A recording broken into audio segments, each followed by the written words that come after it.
Thank you, Caroline, and good afternoon for everyone here on the East Coast as we turn over the noon hour, and for all of you over on the West Coast, good morning. I'm very excited about today's content. It's absolutely one of my favorite sessions that we do. See if I can get the, I changed the interface a little bit. So I'm really very excited about the effective communication program. I would tell you that 90% of the conflict and challenges that I see in the workplace are as the result of communication challenges and gaps. And so trying to make sure that we've got all of that covered for, I'm sorry, I'm just adjusting. Oh, there it is. I just want to make sure it was in the right spot, my mic. So if you guys, as Caroline mentioned, if you have any problems hearing me, feel free to chat me over here, and we'll make sure that that's okay, because sometimes I mash the mute button. But this communication session is really fantastic in that it helps us ground ourselves in our own communication styles and then understand how we need to relate to other people in order to maximize our collaboration and get the best results possible. And obviously, when we talk about optimizing our careers, it's all about how do we optimize those outcomes? How do we make ourselves more productive, more effective, better team players that achieve better results for our organization, and ultimately give us the ability to seek new opportunities and new challenges within those organizations and have an even larger scope of responsibility and impact. There's this quote from Tony Robbins that I just adore that I wanted to share with you guys today, and he said, we must realize that we're all different in the way we perceive the world and use this understanding as a guide to our communications with others. And he's absolutely right. We all come at the world with a different set of backgrounds, experiences, beliefs that our parents instilled in us at a young age, different institutional knowledge, strengths. And as you bring all those things together, it ultimately shapes the way that we see the world, the way we see each other, the things we value, the things we do, and the outcomes that we can achieve. And when you're able to pull all of that together in a team dynamic, what you get to is a place where if you can communicate effectively and effectively bring all of those skills, gifts, strengths together, you can come up with much better, more effective and productive outcomes. So what we're going to cover today is more detail on why these effective communications matter in our careers. And then we're going to go through a quick, very high-level assessment of the DISC profile, which is a behavioral style assessment. There are a million different kinds, and they're all just different slices of the same type of information. So there is no wrong one. DISC happens to be one that I've used a lot and really like for its simplicity and ease of communicating in a rather short period of time and picking up.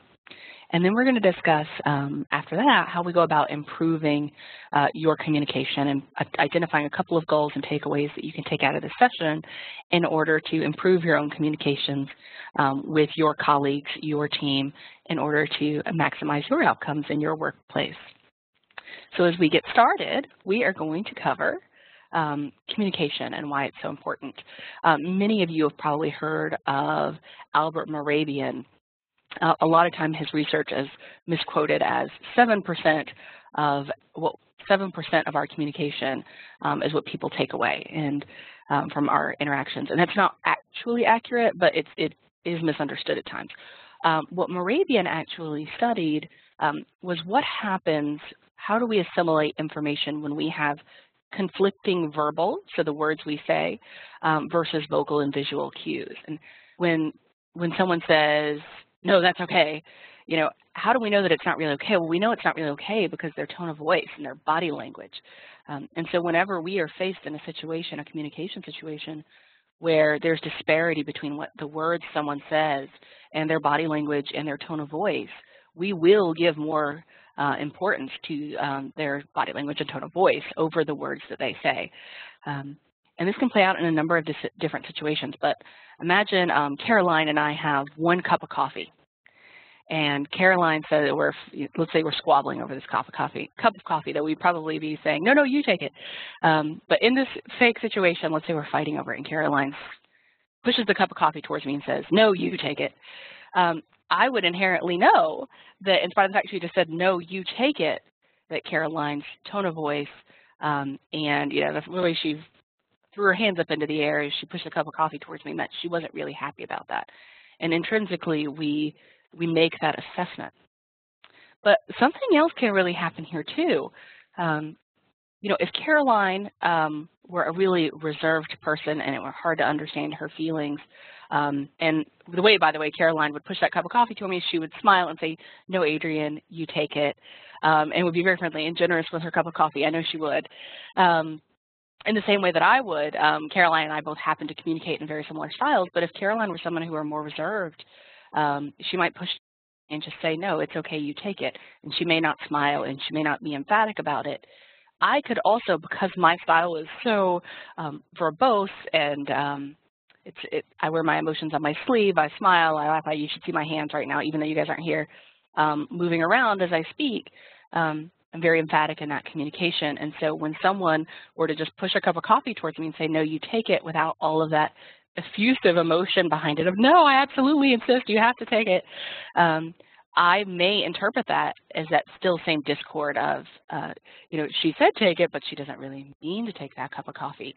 And so the importance of understanding this disconnect is understanding that, again, we're looking at the world through our lens. So my perception of someone else's body language and tone of voice may be completely inaccurate because I'm basing it on my own communication style, so my body language and my tone of voice. And the reason we do this, guys, is because of the golden rule. And we really grew up in an environment where our parents were always saying to us, and someone actually just said it to me at work yesterday, I live by the golden rule. And I said, I don't know if you want to be living by the golden rule, because what the golden rule says is that you treat others the way you want to be treated. And what that inherently does is it puts us in a situation to believe that the way we want to be treated and the way we see the world is actually the right way. And the reality is, again, because we're all coming at into the work environment with that different set of backgrounds, experiences, strengths, personalities, behavioral styles. We're all intrinsically unique and different. And Caroline and I happen to, I think, generally want to be communicated with in the same way because we have a lot in common, but probably not in every single way. And for you and your colleagues, you're probably going to find something very similar that you may want things or need things. A colleague of mine said to me last week, we need to make sure we're putting a deadline in every email for every deliverable that we have. And I think to myself, well, I don't want people giving me deadlines because I don't want to have to manage to those deadlines. I want to know that within a couple of days I'll get to it. But that's what he needs in order to organize his time, and the work that he prioritizes is to understand when somebody needs something by. And we're all different. And so for those of you who've heard of the Platinum Rule, you'll remember that it's really about treating others the way they want to be treated, giving other people what they need, being really cognizant and understanding of that. A lot of people will say, I struggle with that because it feels so inauthentic to be worried about what other people. I see that we just got a message from somebody else saying that they can't hear anything. Michelle, can you hear us now? Oh, okay. Perfect. She can hear us now. So sorry about that. I just wanted to make sure. I just saw the chat. So we really want to make sure that we're treating other people the way that they want to be treated, in a way that's going to maximize their comfort level, their ability to relate with us, to understand us. And by being the person, especially the one making the ask, what you'll find is that you really want to make that as easy as possible for someone else to understand what you want and need, to give you what you want and need in order to get those outcomes. And again, a lot of people will struggle with whether or not that's inauthentic, and we'll cover that as we get a little bit further through the session. But I've always looked at it as being really giving and really making sure that everyone else has exactly what it is that they need to be successful, and everything that they need to help the business grow and prosper, or our team, or the specific project that we're working on. Now, when we talk about why this is so important in our career, it's really important, as we covered last month in last month's Professional Gold Series. Emotional intelligence is one of the biggest determining factors, if not the absolute biggest determining factor in someone's success after you achieve an IQ of about 110. So at that point, if your IQ is 3,000, it doesn't really matter if you're not emotionally intelligent. Emotional intelligence is all about understanding your emotions and how to harness them, and then also being able to do that for other people. And when you're able to assimilate all of that information, what you'll realize is that you can be a lot more effective and productive, and you can help other people be more effective and productive.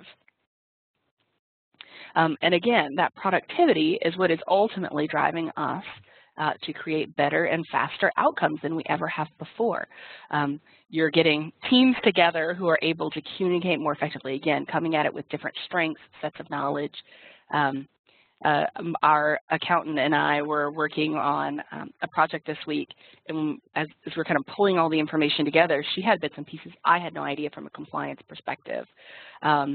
And I had information from a compliance perspective that she didn't know as an accountant. When we brought all that together and then realized some other gaps that some of our other colleagues had that we didn't have, we were able to finish this project that we've been working on for 6 months. But what we were all trying to do is kind of come at it from different directions without really coming together as a cohesive, effective team. And we sat down and had that conversation. We're like, wow, we actually can bring all of these things together and be really highly effective. And in many ways, you know, had we done that earlier, we may have been able to even get there even faster. So it's really important that you are able to harness those relationships with people, and that comes over time and communicating it with them the way that they need to be communicated with. Because as you're making them more productive and the team more productive, they will come to respect you, and they will want to inherently help you because they can sense that you're so respectful of them and their time. And you're helping them be more successful in the process. So why wouldn't you be very, very grateful to that person and certainly be on their team in all senses. Now, as we continue to move on, we are going to assess really where are you? You can't figure out how to best communicate with someone else until we know where each of us are as individuals on this communication spectrum. And so we are going to go into the DISC behavioral model. But I do first want to cover a couple of potential danger zones in this. It's really important that we realize DISC is simply a framework for realizing that we are all different. It's not for bucketing people and saying you're this, you're that, you're the other. The reality with DISC is we all have a little bit of each of the attributes. It's just how strong they are in each particular category. And it's only a behavioral model. This model cannot help understand someone's values, their feelings, their motivators. All it can tell you is the actions that they take, the way that they communicate, how that comes across, the actual things that they do. You can't see anything else out of this type of model, and you have to be very careful not to infer behaviors, judgments, or values based off of this model, because it's solely about the way someone engages. So there are two continuums that we'll review in the DISC model. The first you can visualize as an assertiveness continuum. And this is on the top end of the spectrum there you have tell, and on the bottom you have ask. So you can envision this as a continuum of the way people perceive they influence others. So you have those individuals who are highly assertive. So they're going to charge in and say, okay, Adrienne and Caroline, we're going to lunch right now, and we're going to go across the street, and we're going to have Indian food, and it's going to be amazing. Let's go. That's what someone who is tell would tell you. They're highly assertive. So they state things as if they're fact very quickly, versus someone who's more ask. So I would come in and I would say, hey, are you ready for lunch? Are you at a stopping point? I was really thinking I would love Indian, but if you want to do something else, I'm totally okay with that. And it's all about, you know, how do you influence that person? How do you engage? And so those are individuals who are less assertive, tend to be more ask. And as you really assess that, it's so easy to break this up, because what you'll see is it's all about pace. And so individuals who are really tell and highly assertive, they tend to speak really loudly. So if you've ever found someone, you're like, oh, why are they always so loud? It's really probably because they're very, very tell. You'll notice those people also tend to make a lot of eye contact. They'll stare at you right in the eye. This one can be a little tricky because we are all taught that we need to look people in the eye when we're talking to them. So some people have trained themselves to do that even if they actually may be less assertive on the spectrum. These people will talk really quickly. They think out loud, and so they'll give you their whole train of thought. They're very verbose. They're very definitive when they speak. Everything they state is as if it's a fact, even if it's not and they don't know, but that's just how they communicate. When we think about them being fight or flight, I mean, these are the people who will jump right in there, and they are competitive, and they're looking for a fight, and it doesn't bother them at all. They are willing to interrupt you. Again, they're speaking loudly and quickly, and if you are a lot less assertive, that can really throw you off, because it's, why are you interrupting me? I was in the middle of a train of thought. But to them, it's not rude at all. It's just how they communicate. You'll also find that they probably tend to send really short, really direct emails, And again, because of that competitive nature on the assertiveness, those individuals do tend to like the spotlight. Now, on the opposite end of the spectrum, you have individuals who are really asked, so they're not assertive. They tend not to like the spotlight at all. They'll tend to send very long, detailed emails and really, get into all the details. What you'll also see is that those individuals are a lot more respectful. They don't say as much, so they don't talk as much. When they do say things, though, they're really thoughtful and well thought out. They also tend to be a lot more deliberate. So those individuals that you've seen that the slow talkers that are really lackadaisical and they probably don't speak really loudly and you think, why is this taking so long? Those people are probably more ask and less assertive on the continuum. You'll also find that they have a lot of conditionals. So they'll say, well, it could be this way, but in some situations it could always be that way. They really think through all of those different scenarios versus someone who's more assertive, again, always says things definitively. And they'll use words like always or never or absolutely anytime. And so you really want to be mindful of that language as well, which is a really good indicator of where someone falls on this continuum of assertiveness. And so I want to ask you guys to think about right now whether you would identify as being more or less assertive. Again, this is going to be on a continuum, but probably the easiest way to frame it is to think about whether you tend to see the world, other people, as being a lot more quiet, a lot less assertive than you, or a lot more assertive than you, because it's all, again, relative to where you are. So if you find that most people are really loud and talkative and you're always, people aren't listening to you or can't hear you when you're speaking or interrupting you, you probably fall more on the ask and less assertive side versus you think, oh, gosh, everyone else is so quiet and nobody says anything in meetings. I'm the only one that does the talking. You're probably falling more on the assertive and more talkative side. So think about that and kind of plot yourself on that continuum because as we continue to pull all this together, we'll map where you fall. So on the next axis, we have responsiveness. So this is really, you can think of it as how you show emotions, whether you're really reserved in nature, or which is we call task in this model, or you're highly emotional. People tell you wear your emotions on your sleeve. You're going to be more of a people person. And the way that, we identify these particular individuals is that we say, task people, they're people that you would say, oh, they always look so serious.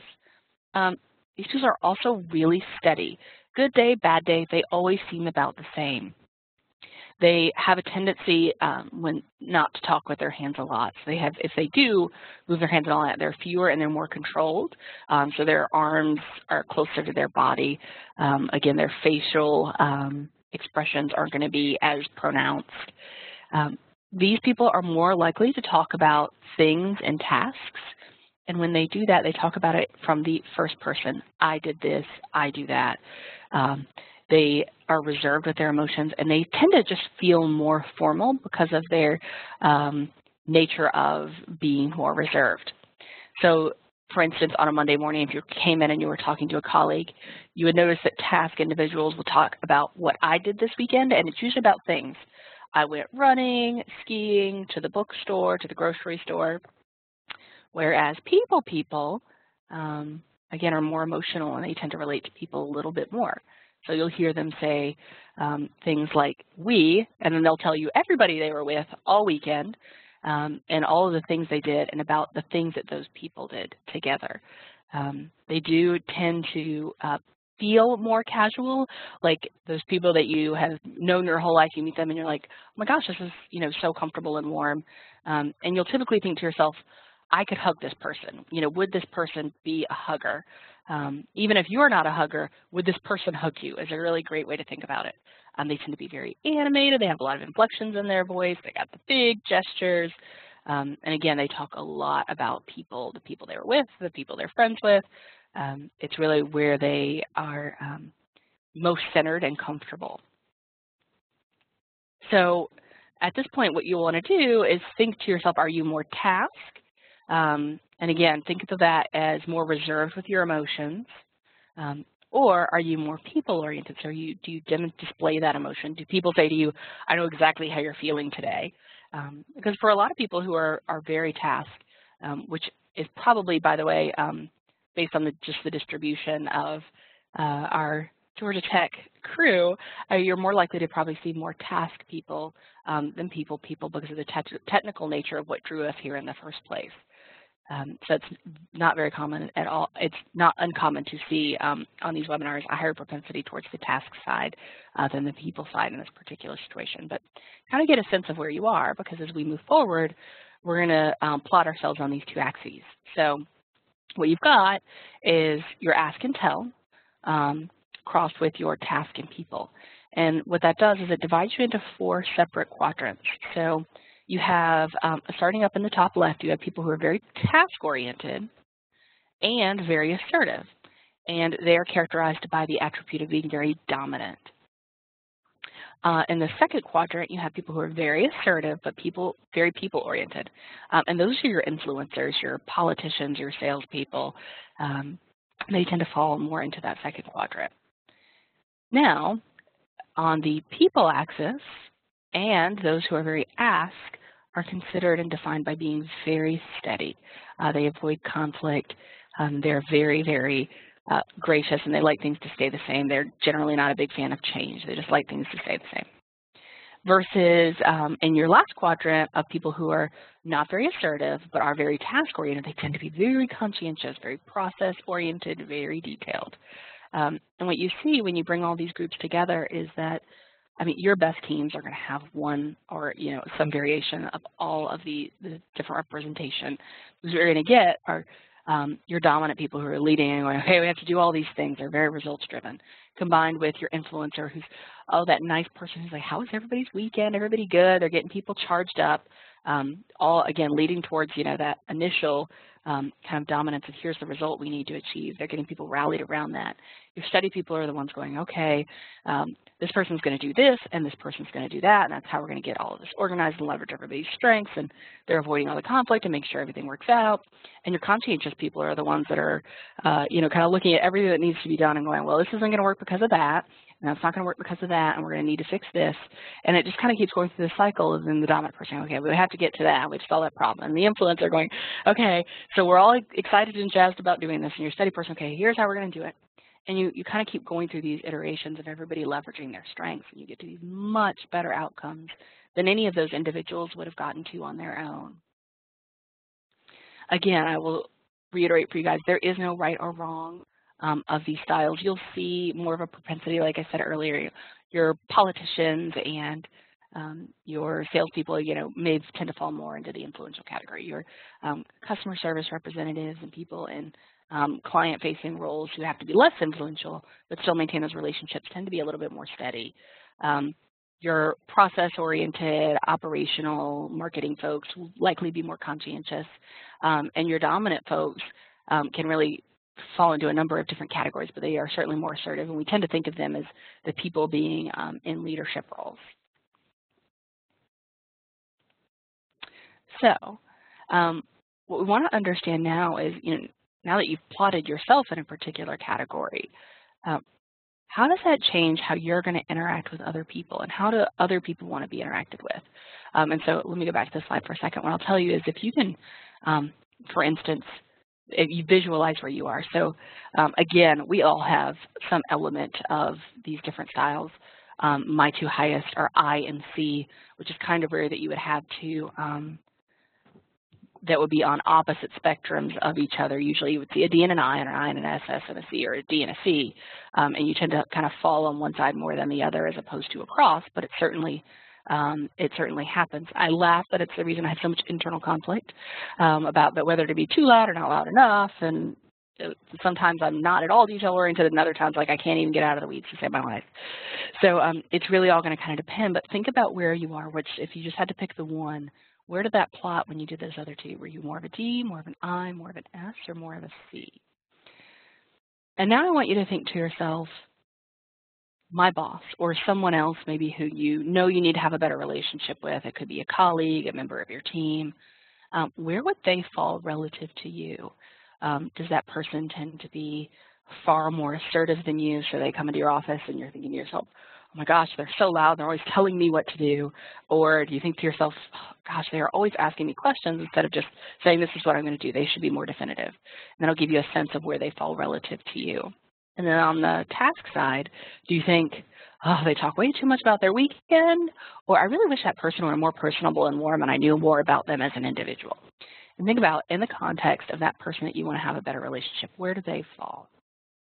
I'll tell you guys, it was probably the third or fourth time I'd done a DISC training. I'm, again, a high I, so it's my dominant position. And I have always had a tendency to struggle with individuals on this people task axis. I'm very people-oriented, love people. An introvert by nature, again, this is solely about your behaviors. So the way I engage is being very people-oriented, but the reality is I'm an introvert, and so when I recharge, I have to do that at home. So don't think, a lot of people will think of this task people axis as having anything to do with introversion and extroversion, and it's actually not. But so anyway, I'm a very high I, but I've always struggled with people who are very task. I'm like, why are they so rude? Why wouldn't you ask me how I am before you come busting into my office and tell me you need something all in a hizzy and you need to drop everything and take that care of that for you? Why can't they just ask nicely?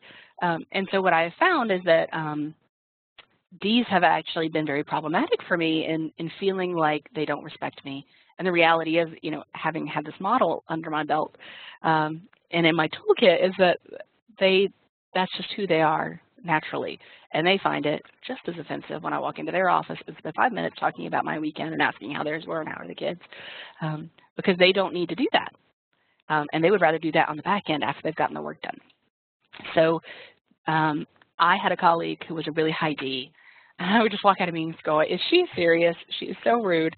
And after I did this training, one of the tasks, kind of walking away from it, was, find this one person that you knew you needed to have a better relationship with and figure out how to move towards their style and really leverage this model in order to form a better relationship with them. And I said, you know what?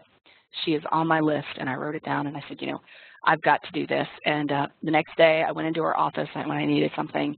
I popped right in. I was very direct and to the point, and I swear I was like talking too loudly and too quickly, and I mean, in every way I would have considered myself having been so rude and offensive. And let me tell you that the next morning, she brought me my favorite cup of coffee from Starbucks and came to my office and sat there and talked about our weekends for 15 minutes.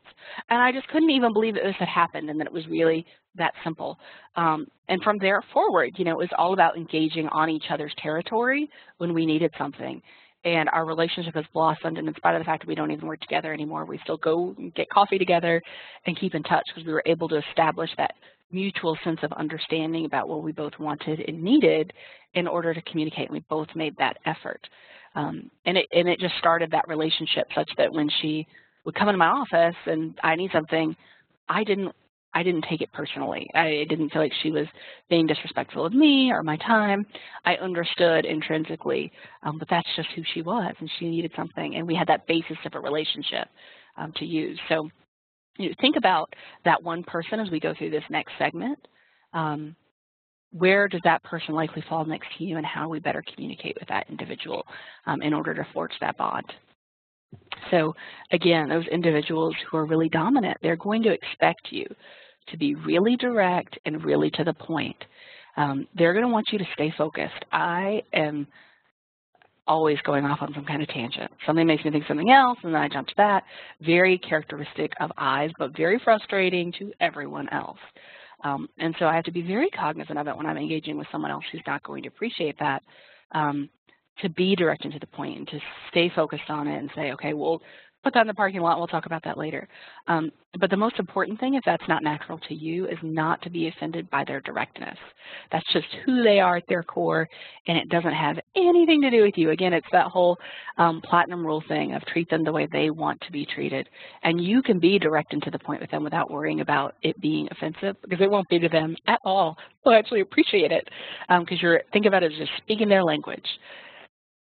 Now, for those individuals who the person that you're trying to form that better relationship with is an influencer or high I, you got to keep them focused. I mean, I can go on and on and on and on and never get to my point. And it's okay to say, well, actually, we need to kind of navigate back to this because we have time constraints. And just be really clear about why you're doing it. It's not that I don't want to hear about your weekend. Let's catch up on that later. But Adrienne, this is really important that we do this right now. You want to be energetic and expressive. And so when people come, slumping into my office, I'm always like, oh, come on, like, we got the whole day ahead of us. Like, let's do this thing. And they can feel that energy and they fuel off of it. And so when they have someone that is also as energetic and expressive, they really jump at that chance. And again, you're speaking their language, you're getting them excited, you're capitalizing on the best of them and able to leverage that. And the other thing is that individuals who are high I's, again, they have a lot of ideas and can easily get distracted. And so they really need someone to help flesh out their ideas. They don't necessarily, I always say, your entrepreneurs and your people in these really creative roles, they always see the end vision, but a lot of times they have absolutely no idea all the little steps that it takes to get there. And so what you'll find is the reason they can see that vision is because they're not encumbered by all the things it takes to get there. The problem is they need help working backwards into figuring out what that plan needs to be. So if you have a colleague who's like that, you're definitely going to want to listen to where they envision things going and helping them understand all of the steps that it takes to get there. So there's a really meaningful tactical plan that supports that kind of strategy and the vision that's really enables that movement and progress. In terms of working with someone who's really steady, I had a colleague once who, the definition of steady. She didn't like things to change. She was very soft-spoken. We were sitting together in a management meeting one day, and our entire team was characterized as D's and I's, so we were a very assertive group, cutting each other off. Nobody ever worried about it. It's just it was who we were as a team. And but this one member of the team, she really struggled because she was very high on the S scale, and so she didn't speak loudly, she didn't speak a lot, she didn't speak quickly, and so because her pace was so much slower than everybody else and her tone of voice, she would start to say something, and somebody else would already be in there, halfway through their thoughts, so she would be quiet because that was her nature, right? She was going to ask questions, she wasn't going to interrupt. That's rude in her language. The problem is we walked out of a management meeting one day, and she said to me, "Nobody listens to me." And I said, "Did you say something?" And I was literally sitting right by her and friends with her, highly respect her, and I didn't even realize it either. And that's when you realize how important this is. So when you're working with somebody who's really steady, they can feel like they're not being heard if you are a lot more assertive than they are. Again, because those of us who are more assertive will cut off those who aren't as assertive without thinking anything about it. But it's really important to make sure that those steady folks feel heard. They're the ones who are really making sure that the whole team is being brought together. They are the kind of people who will spend time socializing before getting to the point. So they'll come into your office and they'll talk about their weekend. But they also, they don't want to just come in and ask you for something. They want to make sure that, that they have warmed you up in a way. And so they do take their time, and you have to really be thoughtful about not interrupting them, saying, "Okay, let's get to the point, chop, chop." You want to be really positive but very direct. This group of people, because they are so not assertive but really people-oriented, can be very sensitive. And so you want to make sure that you're cautious about not hurting their feelings or being too direct, because, again, that's very off-putting to those individuals. You also have to be really careful to make sure that you're asking those individuals for their thoughts. Again, they tend to be a lot more thoughtful. They don't speak as often, and when they do, those words are powerful. And so make sure that you're asking them for their feedback, their opinions, their thoughts. Because a lot of times, if they feel like they are being overrun, you won't even get their incredible ideas and thoughts. And a lot of times, they won't even feel comfortable speaking up. I had a colleague at one point. We were in a board meeting, and after the fact, he said, "Well, I thought that, but, I didn't say it because I was afraid somebody was going to think I was stupid." There is no right or wrong answers. Especially in a board meeting, there are really important things happening that drive and shape the company. So you have to make sure, and after that, we started asking him, "Okay, what do you think on this subject?" To make sure we were giving him ample time and really accommodating his natural style and his natural way of thinking. Another thing just to be mindful of with S's, not a bad truth, but something as we think about all of our tendencies, whereas your I's and your influencers may stretch the truth to sell you something, or because they're so excited and they really believe that your company is going to make $6 billion next year. $6 billion may not be a lot for some of you. It's a lot in our environment, but you really want to see what is that stretch of the truth, because sometimes your S's will actually stretch it just to avoid conflict. So even if you've asked them the question, you may have to ask them a couple of times or really spend some time making sure to articulate, hey, it's okay to feel however you feel. Because sometimes they'll do it just to avoid that conflict. They're so focused on, keeping things in perfect order and, everything moving together really seamlessly. Now, those individuals who are C's that you're working with are very task-oriented, but they're not very assertive either. And so it's really important that we realize, these are people who are highly detail-oriented, like your accountants. They want all the details and all the numbers, the how, why, what, when. They will analyze everything. They don't make a decision without data. They're very process-oriented. So if there are a set of rules, they're going to follow those. A lot of times, those individuals will seem really reserved. And so you have to ask them a lot of questions. Again, that assertiveness is going to keep them from, speaking loudly, quickly, interrupting others. And so they'll try to get in, but they're not quick enough to even do that in some cases. And so they can't even interject and they feel unheard. So you have to make sure to ask them those questions. But you have to be prepared that when you get into those questions, there are going to be a lot of details and they are going to see every roadblock along the way, which I will tell you, if it's framed the right way and not as the no person, it can be so incredibly powerful because they inherently see every challenge, a project, a team, an initiative is going to have. And if you can leverage them again, a huge asset to the team. They're going to help you identify all those issues up front and figure out how to resolve them. Certainly a great asset to have on any team. Now, someone has a question. So they said, I think I'm an IC. How can I establish performance milestones to make me more effective and recognize what they are? Yes, so I think, as an IC, we inherently, I mentioned I feel like sometimes I have internal conflict. And so I try to channel my C a lot in order to organize the things that I do as an I, if that makes sense. Inherently, we're all kind of moving between these things and we're going to react differently in different situations. If you were to go to Google Disc Profiles and go and take one of the online assessments, they're about $35 or $40, I believe. You can take them online and it'll give you your whole assessment, but it'll actually give you two different styles, your natural style and your adapted style. So your natural is, if you kind of left me to my own devices without any implications, what would I be? And my C is actually higher in that scenario versus my adapted style where, I've kind of learned intrinsically that I have to be a little bit more assertive. I can't just entirely rely on that C, but also when I do, I tend to frustrate myself getting stuck in all the details. And so you have to, figure out how you adapt those two things. But I would tell you, it's completely going to depend on the situation. But I have a whole development plan, and that's the C in me. So there's a list of dates and the things that I want to do and how I want to accomplish them. But I have, I actually think details, and then I think big picture. That's just how my brain works. And it's probably, partly a function of this style as well, or one's influencing the other in some direction. But what it's going to give you the ability to do is then to kind of step back and aggregate all of that data. So I would guess that if you had one of those assessments, you'd understand which was your more dominant. So you could theoretically, if your I was more dominant than your C, you could go and create this kind of whole big picture of where I want my career to go, and then get yourself to go backwards and say, okay, what are all those obstacles and how do I get there? How do I map out that plan? I tend to think this is an obstacle I know I want to overcome and it's going to get me to some end goal.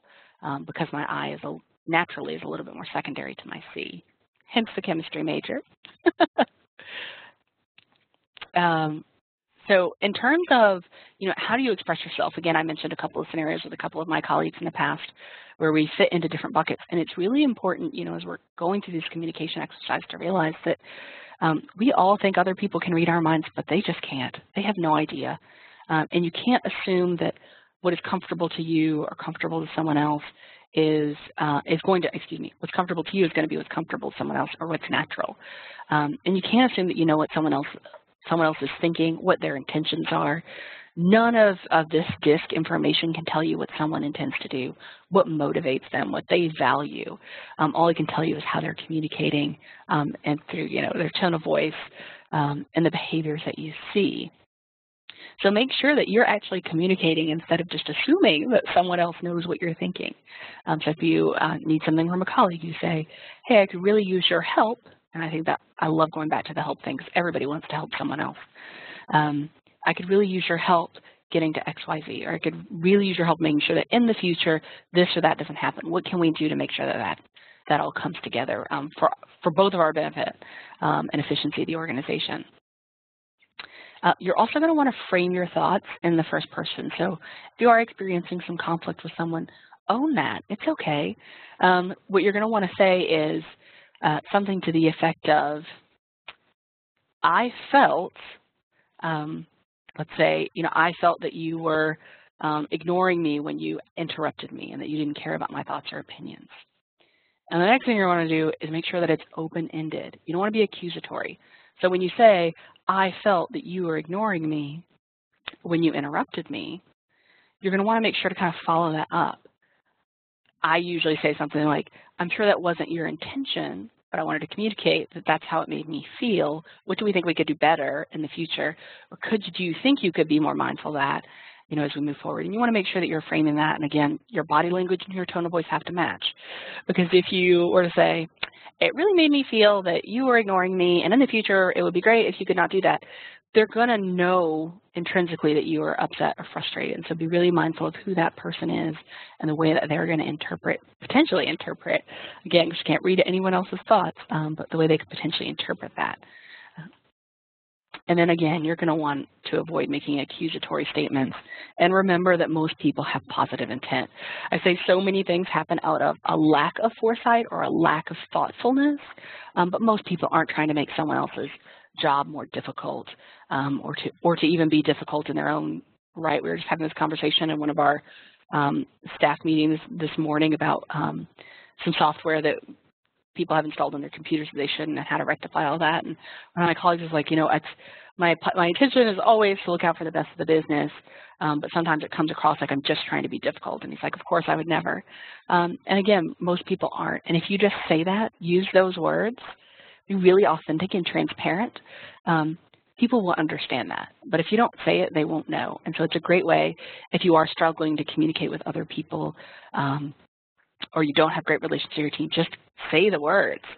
I am intending to do the right thing by the business. I am trying to help us get better. I am trying to make sure that every member of our team has everything they need to be successful, and that we come to the best possible outcome in the most efficient and productively possible. And saying the words is so incredibly impactful.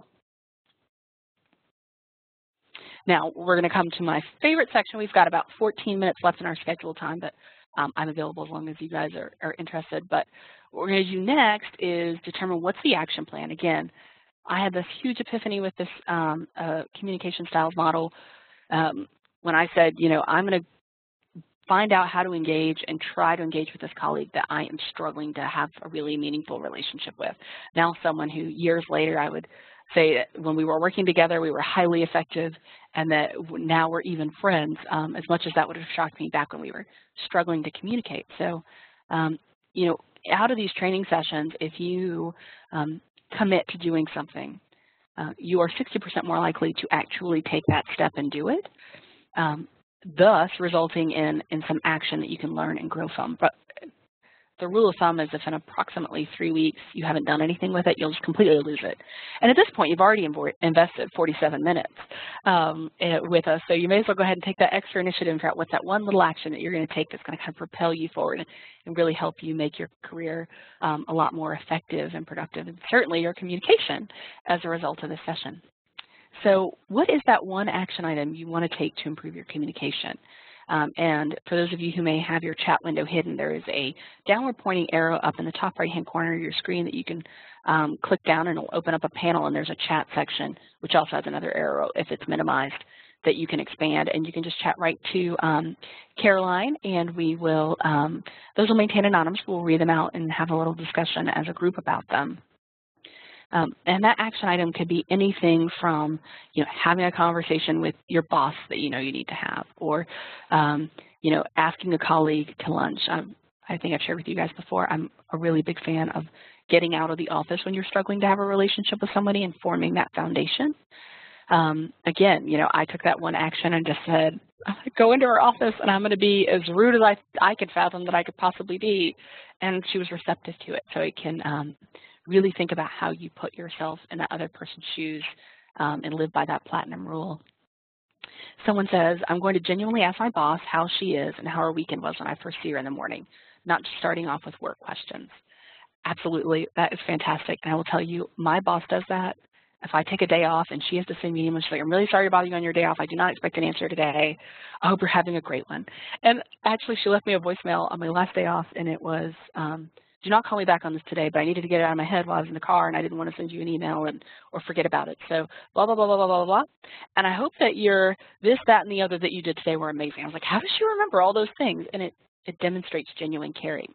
So even when, she doesn't have the time to do those things and she's in a hurry and she's firing stuff off, we already have that basis, that foundation of understanding. And I know that she appreciates me, and she doesn't have to do that every time, but she's already done it. And so I feel good about that as a foundation.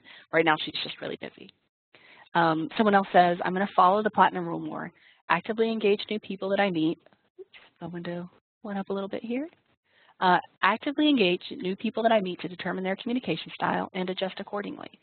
And I'll tell you all, it's really an adaptive process, and where you're going to start is just recognizing where other people are. Sit in your meetings, your group or team meetings, and just look around and watch how people engage. You've got the people taking copious notes. Those are probably your C's. You've got the individuals who are like going, okay, can we wrap this thing up? Those are probably your D's. You've got your people who are talking about their weekend. Those are going to be your I's. Your really steady, conscientious folks are probably not talking a lot, but you'll definitely notice them, trying to kind of bring the whole team together. And so when someone says something like, well, you didn't do this, I'll say, well, I think we could do this better, and it's really the process, and they'll triangulate and really try to make sure the whole team is cohesive. Someone else says, I'm going to review personality assessments from the last 1 to 2 years. Absolutely. If you and your teams are already doing those, it can be a really fabulous tool to understand. And every time I've ever gone through one and gotten one of those assessments, there are always elements of it that are not accurate, but they are largely spot on. And so you can really look at those and say, well, yeah, I've noticed this, but this or that piece may not be particularly accurate. Someone else says, I'm going to be more understanding and accepting of others' differences when people are talking about the weekend, et cetera, instead of getting frustrated that they're not on task. Absolutely. It's so important to realize that that's how other people get things done. My boss and I laugh, and we will talk about the weekend and this and that and the other, but in our minds, it's part of building those relationships, and we're trying to be cognizant of not, getting off task as it will be perceived to others, but, it's really important to understand where that's coming from, and in their minds and in their language, it's the way that you engage. And so understanding that, what you can also find is that it gives you more control because you understand it, and instead of, rudely replying, we're off task, what you can say is, oh, do you know what we did this weekend? You can interrupt, because those people, by the way, they don't mind being interrupted at all. You can interrupt them and say, oh, we went to the pool, da, da, da, da. I'm so sorry I've gotten us off a task. I use that one all the time. I'm so sorry I have sidetracked us. Now let's move back to the task. And they don't even notice that you've done it, but it does give you that ability to kind of get things back where they need to go. It's a great leadership tactic in terms of managing those meetings and those individuals who tend to be very verbose. And there are times when you're not going to be in as big a hurry, there isn't anything pressing, where you can really just sit back and enjoy and let them talk about their weekend forever. All right, well, if nobody else had any questions, this has been an amazing session. I've really enjoyed it.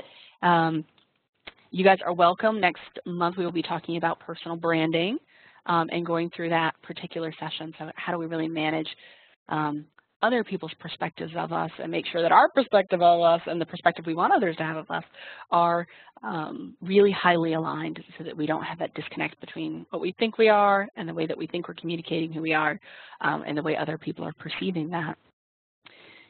For those of you who have more interest in DISC, you are welcome to check out DISC online. I believe it's discprofiles.com.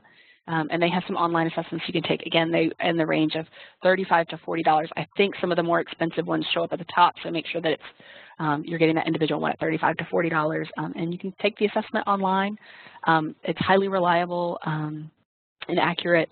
So it's been highly proven. A lot of organizations use it, but any of them, of those types of personality assessments, they're all different ways to slice the same, like the the Herman brain dominance and all of those.